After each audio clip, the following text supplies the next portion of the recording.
넷째 날입니다. 오늘 유다서 말씀을 함께 나눌게요. 유다서 1장 20절 이하의 말씀을 표준 세번역으로 제가 읽습니다. 그러나 사랑하는 여러분, 여러분은 가장 거룩한 여러분의 믿음을 터로 삼아서 스스로를 세우고 성령으로 기도하십시오. 하나님의 사랑 안에 머무르면서 스스로를 지키고 영원한 생명에 이르게 하는 우리 주 예수 그리스도의 자비를 기다리십시오. 우리는 지난 시간 유다서를 통해서 공동체의 내적인 힘에 관한 말씀을 나눴죠. 제가 주목한 것은 성도에게 단번에 주신 믿음의 도를 위하여 힘써 싸우라. 여기서 단번에 주어진 것이지만 그 효력은 영원한 효력을 가지고 있죠. 그래서 이것을 영원히 지속되는 힘, 지속력이다라는 주제를 가지고 말씀을 나누었습니다. 그래서인지 모르지만 유다라고 하는 사람은 독특한 인물이죠. 우리가 유다가 예수님의 동생이잖아요. 예수님의 형제이지만 예수님의 종이 되어 사명을 이어가고 있는 유다. 또 형 야고보의 말씀을 그대로 이어달리기를 하고 있는 유다. 말씀을 자신에게 먼저 적용하며 사명을 완성해 가고 있는 유다. 세상의 경기에 선상에 살아가는 사람들을 지속적으로 사랑하고 있는 유다의 모습이 너무나 아름답죠. 바로 지속하는 힘을 유다가 자기의 삶을 통해서 보여주고 있다는 거예요. 그러면 유다가 말하는 또 다른 지속력이 뭘까? 우리가 말씀을 나누기를 오늘 본문에 있는 말씀처럼 거룩한 믿음 위에 스스로를 세우고 사랑 안에서 스스로를 지키라 이렇게 선포하고 있죠. 이 구절이 주목되는 이유는 이 고백이 현재 진행형이라고 하는 점 때문입니다. 다시 말하면 현재도 지속해서 이어가야 할 신앙의 길이라는 것이죠. 이것을 한마디로 정리해 보면 스스로 자기 신앙을 지켜야 된다라는 제목으로 우리가 말씀을 나누었습니다. 본문의 내용으로 한번 들어가 보면 20절 말씀을 제가 읽습니다. 스스로를 세우고 스스로를 지키고 반복되는 단어가 있죠. 바로 스스로라고 하는 단어입니다. 이 단어를 주목해야 한다고 봐요. 유다는 신앙은 타인에 의해 세워지는 것이 아니라 스스로 세우는 거라는 사실을 명확히 하고 있죠. 여러분 언제까지 우리가 기생신앙으로 살아갈 수 있을까요? 우리의 자녀들도 가만히 보면 스스로 자기 자신이 살아가는 방법을 배우기 위해서 애를 쓰잖아요. 그죠? 어떻게든. 어, 예, 기어다니면서 일어나려고 하고, 뛰어가려고 하고, 뭐라도 타려고 하고, 자꾸 스스로 자기 자신이 독립하기 위해서 노력을 하죠. 신앙도 마찬가지라고 봐요. 우리의 신앙이 성숙해진다고 하는 것은 내 신앙이 타인에 의해서 세워지는 것을 넘어서서 내 스스로 나의 신앙을 세우려고 하는 노력을 해야 한다는 것이죠. 하나님이 인간에게 주신 최고의 선물 중에 하나가 자유의지죠. 자유의지란 기계적인 삶이 아니라 자율적인 삶을 전제하잖아요. 원하는 거 할 수 있고 하지 않을 수도 있어요.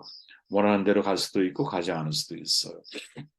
하나님이 인간에게만 주신 거예요. 인간을 창조하신 이후에 여러분 성경에 보면 보시기에 좋았다라는 표현이 생략되어 있다는 사실을 아시죠? 이유가 뭘까? 인간은 선택에 따라 가능성의 존재이기 때문일 거예요.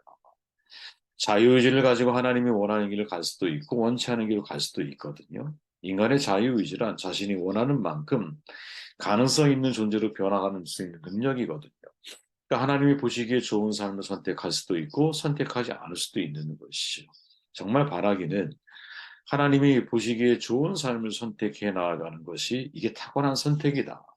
라는 말씀을 드리고 싶어요. 유다는 말하죠. 거룩한 믿음을 도로 삼아 스스로 세우고 사랑 안에 머물면서 스스로를 지키십시오. 스스로 해야 할 일들을 지속해야 한다는 거죠. 누가 대신해서 나의 신앙을 세워줄 수는 없는 거예요. 자기 신앙은요, 자기가 세워야 하거든요. 남편 의지하지 마십시오. 아내 의지하지 마십시오. 물론 서로 의지하고 살아야 되죠. 제가 말하는 것은 신앙은 절대로 누구를 의지하면 안 된다라는 거예요. 내 신앙으로 내가 서야 하는 거거든요. 주님께서 베드로를 위해 믿음이 떨어지지 않기를 중보하셨다면 결정적인 순간에 믿음을 포기하지 않고 다시 일어서야 할 책임은 베드로 자신에게 있는 거예요, 여러분. 건축하라라는 말은 바울이 많이 사용하는 표현인데 여기서는 이단의 유혹에 난무하는 시대에 신앙을 재무장하라 이런 뜻으로 보통 많이 사용이 되거든요. 이단이 난무하는 시대에 나의 신앙을 재무장하는 것 이거는 우리의 몫이라는 거예요. 우리의 몫. 유다는 이단의 특징들을 비유적으로 유다서에서 소개를 하는데 11절에 보니까 이렇게 말하죠. 화 있을진저 이 사람들이요. 가인의 길에 행하였으며 삭슬 위하여 발람의 어그러진 길로 몰려갔으며 고라의 패역을 따라 멸망을 받았도다. 우선 그들은 가인의 길을 행하고 발람의 어그러진 길로 몰리고 고라의 패역의 길을 따라간다라고 선언하고 있죠. 여러분, 가인이 어떤 사람입니까? 예배의 실패로 살인까지 저지른 사람이거든요. 최초의 살인이 동생을 돌로 쳐 죽이는 사건이었어요. 스스로 선택한 거예요. 하나님께서 아벨의 예배만을 받자 동생을 돌로 쳐 죽이죠. 그런데 중요한 것은 가인이 살인을 저지르기 전에 하나님께서 가인에게 말씀하셨죠. 창세기 4장 4절, 너는 죄를 다스리라. 그러나 가인은 하나님의 말씀을 버리고 자신의 생각을 따라요. 결국 살인자로 전락을 하게 되죠. 여러분, 이방인 점장이 무당 이 발람은 탐닉자 백성을 망하게 하라는 자들을 가지고 있거든요. 발람은 민수기 22장에 등장할 인물인데 하나님의 선지자가 아니에요. 이방인 점쟁이 무당이에요. 이스라엘 백성들이 40년 동안 광야 생활을 마치고 이제 가나안에 가기 위해서 모압 땅을 지나가야 돼. 근데 그때 모압 왕이 발락이었거든. 발람이 아니라. 이 발락이 복술과 발람을 찾아가서 이스라엘을 저주해라 이렇게 요청을 해요. 그러나 발람은 민수기 23장 7절에 보면 하나님이 저주치 않으신 자를 내 어찌 저주하랴라고 말하면서 세 번 모두 축복을 해. 그러니까 이 내용만 보면 대단히 믿음이 훌륭한 선지자 같아요. 그런데 이런 발람이 왜 어그러지는 길을 갔다고 말을 하느냐. 그 이후에 발람이 여러분 아주 우연한 기회에 하나님을 정말 직접 체험하게 되고 만나는 경험을 하게 되거든요. 근데 문제는 그 이후에 그 만남을 자신의 사욕을 채우는 기회로 바꿔봐요. 그렇기에 하나님을 만나지 않았다면 발람의 그 이후의 행동이 사실은 이방인 점쟁이 무당이니까 자연스러울 수 있어요. 그죠? 오히려 세 번을 축복한 것이 특별해 보이기까지 해. 그런데 하나님을 만난 이후의 발람의 행동을 놓고 보면 이거는 정말 용납하기 어려운 모습 가운데 하나라는 거죠. 하나님을 만난 이후에도. 이게 우리가 되게 주목해야 할 포인트라는 거예요. 또 최초의 반역자 고라, 하나님의 선택받은 지파인 레위 지파 사람이죠. 레위 지파 이스라엘 후손 12지파 중에서 하나님을 보좌하고 제사장 지파예요. 그죠? 모세와 아론이 이 지파에 소속되어 있어.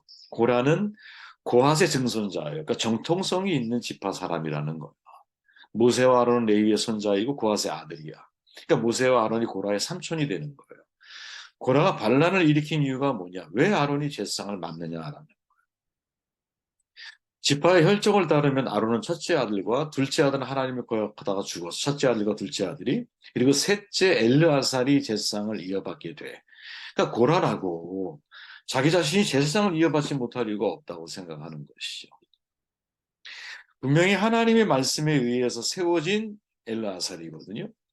그런데 그 과정에서 고라는 자기도 제사장이 될 수 있다는 사실을 너무 집착하자. 그리고 하나님의 뜻을 알면서도 권위에 도전을 해. 그러니까 어떻게 돼? 결국 250명의 생매장을 당하게 되죠.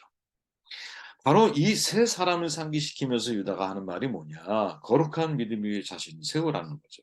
그러면 생각해 보세요, 여러분. 유다가 말하고 있는 거룩한 믿음이 어떤 믿음일까요? 이 세 명의 인물이 가진 공통점이 있죠. 그들은 직간접적으로 하나님을 만났지만 하나님의 말씀, 하나님의 뜻보다 자기의 생각, 자기의 욕망을 따른다는 점이죠. 이게 평생 우리의 과제인 거예요. 내가 믿으며 선한 싸움을 싸운다라는 것은 여러분, 평생 우리가 속해 있는 이 세상 속에서 이 세상은 내가 만약 우리가 설교를 나중에 하겠지만 내가 만약 하나님의 아들이거든 마귀가 예수님을 시험할 때 사용한 단어죠. 두 번이나 반복이래요. 근데 이 말은 우리에게 그대로 적용이 되죠. 내가 만약 하나님의 자녀이거든. 그죠? 그래서 예수님이 경험하신 세 가지 시험은 마땅히 그리스도인 하나님의 자녀 되는 사람이 반드시 경험하게 되어 있는 세 가지 시험이거든요. 네. 상하모압의 시험, 경제적인 유혹이죠. 이목 집중의 시험, 명예에 대한 유혹이죠. 그죠? 뛰어내려라. 네가 내게 경배하면 이 천할 내가 너에게 다 줄게. 권력 확보의 시험이죠. 그죠? 이 모든 세 가지 시험은 여러분 우리가 인생을 살아가는 과정에서 하나님이 부르시는 그날까지 이 땅에서 지속적으로 경험할 수밖에 없는 시험이거든요. 그렇게 내가 만약 하나님의 아들이라고 하는 말은 사실은 그리스도인들을 겨냥해서 사실은 던져진 시험이다라고 이해해도 저는 무방하다고 봐요. 왜? 네가 만약 하나님의 자녀이거든. 이런 세 가지 시험에 대해서 너는 노출되어져 있고 이 세 가지 시험에 대해서 너는 어떻게 인생을 살아갈 거야? 무엇을 선택할 거야? 이렇게 우리에게 질문하고 도전하는 거죠. 그런데 바로 그 순간에 하나님의 말씀보다 자기의 욕망과 자기의 생각을 따른다라는 점에서 이 세 명의 인물이 우리에게 주는 중요한 도전이 있다라는 거죠. 그러니까 유다가 말하고 싶은 것은 거룩한 믿음 위에 자신을 세우라라고 하는 말은 야, 너희들 하나님 알잖아. 하나님 말씀 들었잖아. 그런데 왜 네 욕망, 너의 뜻대로, 너의 계획대로 살아가려고 해? 이렇게 도전하고 있는 거죠. 성태혁 목사님이 믿음은 그런 것이다라는 책을 썼죠. 거기서 이런 말을 내요. 성경이 말하는 믿음은 내가 원하는 결과를 이끌어내기 위한 나의 단호한 신념이나 어떤 목적에 맞춰진 과도한 동의, 맹신이나 혹은 믿음이 요구하는 인격적 요소 앞에서 너를 찔끔 감아버린 양상, 광신이 아니다. 성경이 말하는 믿음은 하나님이 구원의 은혜와 함께 우리에게 주시는 선물임과 동시에 하나님께 반응하는 우리의 표현이기도 하다. 하나님이 하신 일에 대한 우리의 인격적인 반응이기도 한 믿음은 하나님의 선물이자 우리의 신뢰이고 하나님의 성품을 드러내는 우리의 성격인 동시에 의지력이다. 여러분 이게 중요한 구절이죠. 믿음은 선물이자 우리의 신뢰인 거예요. 더더욱이 우리의 성격인 동시에 의지까지 동반되고 필요한 것들이거든요. 이때 의지가 어디에 필요할까요? 하나님 말씀을 나의 생각보다 앞세우는 것. 이 쉬운 것 같은데 쉽지가 않아요. 여러분 생각해 보십시오. 베드로와 가룟 유다가 동일한 실패를 경험을 해요. 물론 한 사람은 의도성을 가지고 있었죠. 스스로 팔아버렸으니까. 그럼에도 불구하고 여러분 서로 배신이라고 하는 죄는 다를 바가 없는 거야. 베드로 주님을 세 번씩 부인하고 심지어 저주까지 하죠. 가룟 유다는 30냥의 스승을 팔아버려 성경에 주님께서 베드로를 위해 믿음이 떨어지지 않기를 위해서 기도했다라고 성경에 말을 하죠. 그럼 질문해 보세요, 여러분. 과연 이 기도가 베드로에게만 해당되는 것이었을까요? 저는 그렇게 생각하지 않아요. 어떻게 예수님이 베드로만 한정지어서 베드로의 믿음이 떨어지지 않기만을 간구했을까요? 아유, 저는 그렇지 않아요.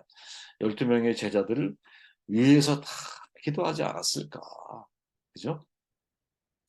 이 기도가 베드로에게만 해당되는 것이었을까? 아니에요, 왜? 논리적으로 맞지가 않아요.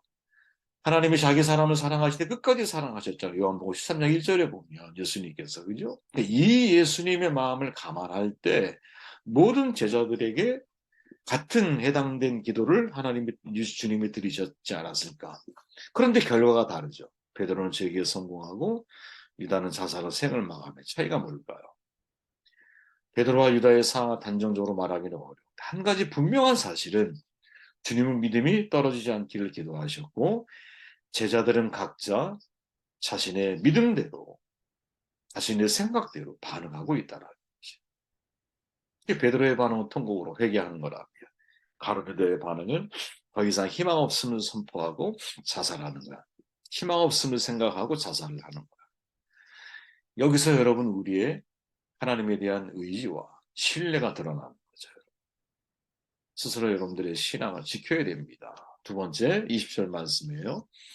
그러나 사랑하는 여러분, 여러분은 가장 거룩한 여러분의 믿음을 토로 삼아 스스로를 세우고 성령으로 기도하십시오. 하나님 사랑의 몸으로 스스로를 지키고 영원한 생명에 이르게 하는 우리 주 예수 그리스도의 자비를 기다리십시오. 스스로 지키며 자신을 지키며 살아야 한다.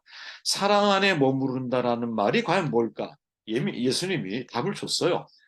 요한복음 15장에 보니까 아버지께서 나를 사랑하신 것처럼 나도 너희를 사랑하였다. 너희는 내 사랑 안에 머물러라. 내가 내 아버지의 계명을 지켜 그분의 사랑 안에 머무는 것처럼 너희도 내 계명을 지키면 내 사랑 안에 머물 것이다. 사랑 안에 머문다라는 것은 계명을 지키는 것, 즉 말씀을 기준으로 사랑하는 것이죠. 하나님의 사랑 안에 자신을 지킨다라는 말은 매우 추상적인 말처럼 들리기 쉬운데 그러나 사랑 안에 머문다라는 말을 말씀을 지키는 것이라고 할 때 하나님 말씀이 삶의 기준이 될 때 나는 주님의 사랑 안에 거하고 있는 것이죠. 고인이 되셨지만 장혜일 교수가 살아보니까라는 글을 통해서 이렇게 말하죠.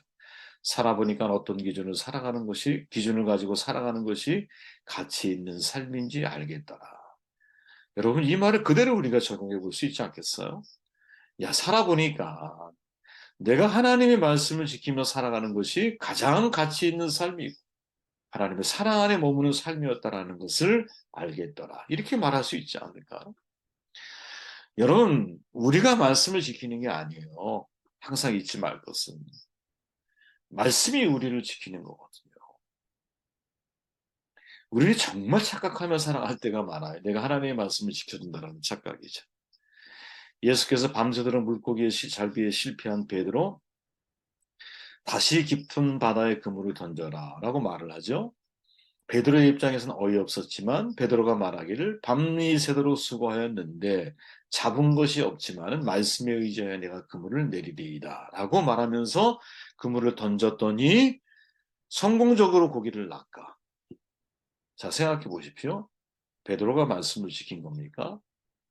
아니면 말씀이 베드로의 삶을 지킨 겁니까? 그죠? 많은 그리스도인들이 자신이 하나님 나라의 수호자처럼 굴 때가 있어요. 교회를 내가 지키는 것처럼, 내가 없으면 안 되는 것처럼. 물론 여러분 지체 한 명 한 명은 너무나 소중하고 그분들이 모여서 그리스도의 몸을 우리는 이루어가야 할 책임이 우리 가운데 있어요. 그런데 이런 습관들이 말씀을 대할 때도 적용이 될 때가 있다라는 거지. 내가 말씀을 지켜드린다고 자꾸 생각을 해. 아니죠, 여러분. 하나님 말씀이 나를 지키는 거예요. 우리가 말씀을 지켜야 하는 이유가 내가 지키지 않은 말씀이 위태로워지기 때문입니까? 아닙니다. 말씀을 지키지 않으면 내 인생이 위태로워지기 때문인 거거든요. 말씀이 공격받는 게 아니에요, 여러분. 말씀을 버리고 있는 내가 공격받는 거라니까요. 말씀이 시험 당하는 것이 아니라 여러분, 말씀을 기준 삼지 못하고 있는 내 인생이 마귀에게 시험을 당하고 있는 거라니까. 그죠? 너는 죄를 다스리라. 하나님 말씀이잖아요. 이 말씀을 가인이 지켰더라면, 그죠? 가인은 마귀에게서, 사단에게서, 그죠? 벗어날 수 있었을 거라는 거지. 근데 그 말씀을 놓친 결과 가인은 살인자가 되는 거야. 너는 이스라엘에 관여하지 말라. 하나님 말씀이 발람에게 주어졌잖아요. 그런데 이 말씀을 지키지 못한 결과 발람이 망하게 된 거예요. 이걸 잊으면 안 된다니까. 우리는 순서를 잡고 이제 거꾸로 하기 원하는 것 같아. 그 책임을 자꾸 상대에게 돌리려고 하죠. 아니에요, 여러분. 우리가 말씀을 지키는 게 아니라 내가 말씀을 지킴으로 인하여 말씀이 우리의 인생을 지켜주시는 것이죠. 여러분, 24년은 어떤 한 해가 되었으면 좋을까요? 스스로 여러분들의 신앙을 지켜나가는 사람이 되십시오. 세상을 탓하지 마세요. 환경을 원망하지도 마십시오. 베드로와 유다의 반응을 주목하십시오. 그죠? 예수님 모든 제자를 위해 다 기도하셨을 거야. 믿음이 떨어지지 않길. 그러나 내가 떨어질 수 있는 바로 그 순간에 다시 말씀을 붙들고 다시 일어설 수 있는 선택은 우리의 몫인 거예요. 송태근 목사가 한 말을 잊으면 안 돼요. 믿음 속에는 의지력이라는 게 있어요. 하나님에 대한 신뢰라는 게 있어요. 그걸 붙들고 24년도가 정말 믿음으로 자기 자신을 스스로 잘 세워나가는 그런 소중한 한 해가 되시길 바랍니다.